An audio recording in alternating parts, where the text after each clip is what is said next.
घृष्मेश्वर महादेव को समर्पित 12 ज्योतिर्लिंगों में से एक ज्योतिर्लिंग है।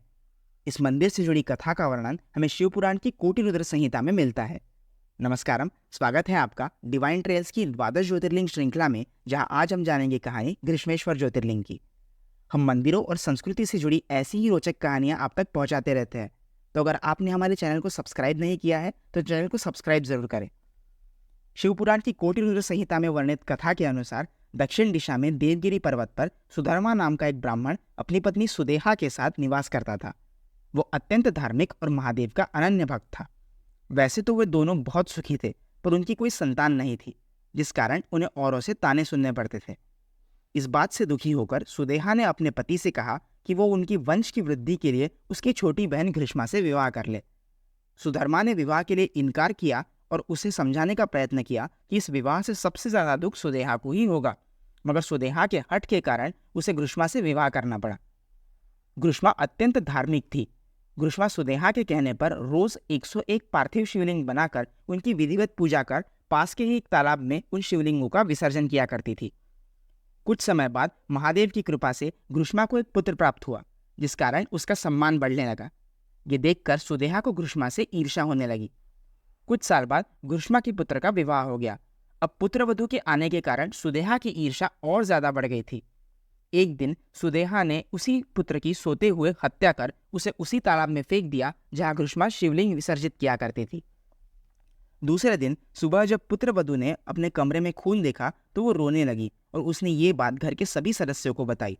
मगर हमेशा की तरह पूजा में लीन घृष्मा विचलित नहीं हुई और पूजा संपन्न कर जब वो शिवलिंग विसर्जित कर लौट रही थी, तब उसने अपने पुत्र को तालाब के किनारे खड़ा पाया। घृष्मा महादेव की ये लीला समझ गई थी। उसी समय वहां महादेव एक ज्योति के रूप में प्रकट हुए। उन्होंने घृष्मा को सुदेहा की सारी हकीकत बताई और जब महादेव सुदेहा को दंड देने के लिए प्रस्थान कर रहे थे, तब घृष्मा ने महादेव से अपनी बहन सुदेहा को क्षमा करने की विनती की। घृष्मा की इस बात से प्रसन्न होकर महादेव ने घृष्मा से वर मांगने को कहा। तब घृष्मा ने महादेव से यह विनती की कि वे जन कल्याण के लिए सदा सदा के लिए इसी स्थान पर विराजमान हो जाए। उसकी ये विनती मानकर महादेव इसी स्थान पर ज्योतिर्लिंग के रूप में विराजमान हो गए और घृष्मेश्वर कहलाए। चलिए अब हम जानते हैं इस मंदिर के निर्माण के बारे में। घृष्मेश्वर मंदिर का निर्माण मालोजी राजे भोसले जी ने 16वीं शताब्दी में करवाया था। इसके बाद इस मंदिर का जीर्णोद्धार 18वीं शताब्दी में इंदौर की महारानी अहिल्याबाई होलकर जी द्वारा करवाया गया था। इस मंदिर के पास ही एक तालाब भी है जो शिवालय के नाम से विख्यात है। ये वही तालाब है जहाँ घृष्मा रोज शिवलिंग विसर्जित किया करती थी। मान्यता है कि ज्योतिर्लिंग के साथ जो भक्त इस सरोवर के दर्शन करता है, भगवान शिव उसकी सारी मनोकामनाएं पूर्ण करते हैं। अगर हम मंदिर में मनाए जाने वाले प्रमुख त्योहारों की बात करें तो ये प्रमुख त्योहार कुछ इस प्रकार है। महाशिवरात्रि। इस मंदिर में महाशिवरात्रि एक प्रमुख पर्व है। हर साल महाशिवरात्रि के दिन हजारों श्रद्धालु इस स्थान पर दर्शन के लिए आते हैं। गणेश चतुर्थी। हर साल यहाँ गणेश चतुर्थी का त्यौहार काफी धूमधाम से मनाया जाता है। नवरात्रि। यहाँ नवरात्रि का पर्व भी एक प्रमुख पर्व है जो काफी धूमधाम के साथ मनाया जाता है। इन प्रमुख त्योहारों के अलावा भी होली, दिवाली जैसे सारे प्रमुख त्योहारों का भी यहाँ आयोजन किया जाता है। अगर मंदिर में पूजा विधि और नित्य आरती की बात करें तो उनका समय कुछ इस प्रकार है जो आप स्क्रीन पर देख सकते हैं। अगर हम बात करें कि हम घृष्मेश्वर ज्योतिर्लिंग के दर्शनों के लिए कैसे आ सकते हैं, अगर आप यहाँ हवाई मार्ग से आना चाहते हैं तो सबसे नज़दीकी हवाई अड्डा औरंगाबाद में है और दिल्ली, मुंबई, जयपुर जैसे सारे प्रमुख शहरों से यहाँ नित्य नियमित उड़ानें होती हैं। अगर आप ट्रेन द्वारा यहाँ आना चाहते हैं तो सबसे नज़दीकी railway station Aurangabad railway station है।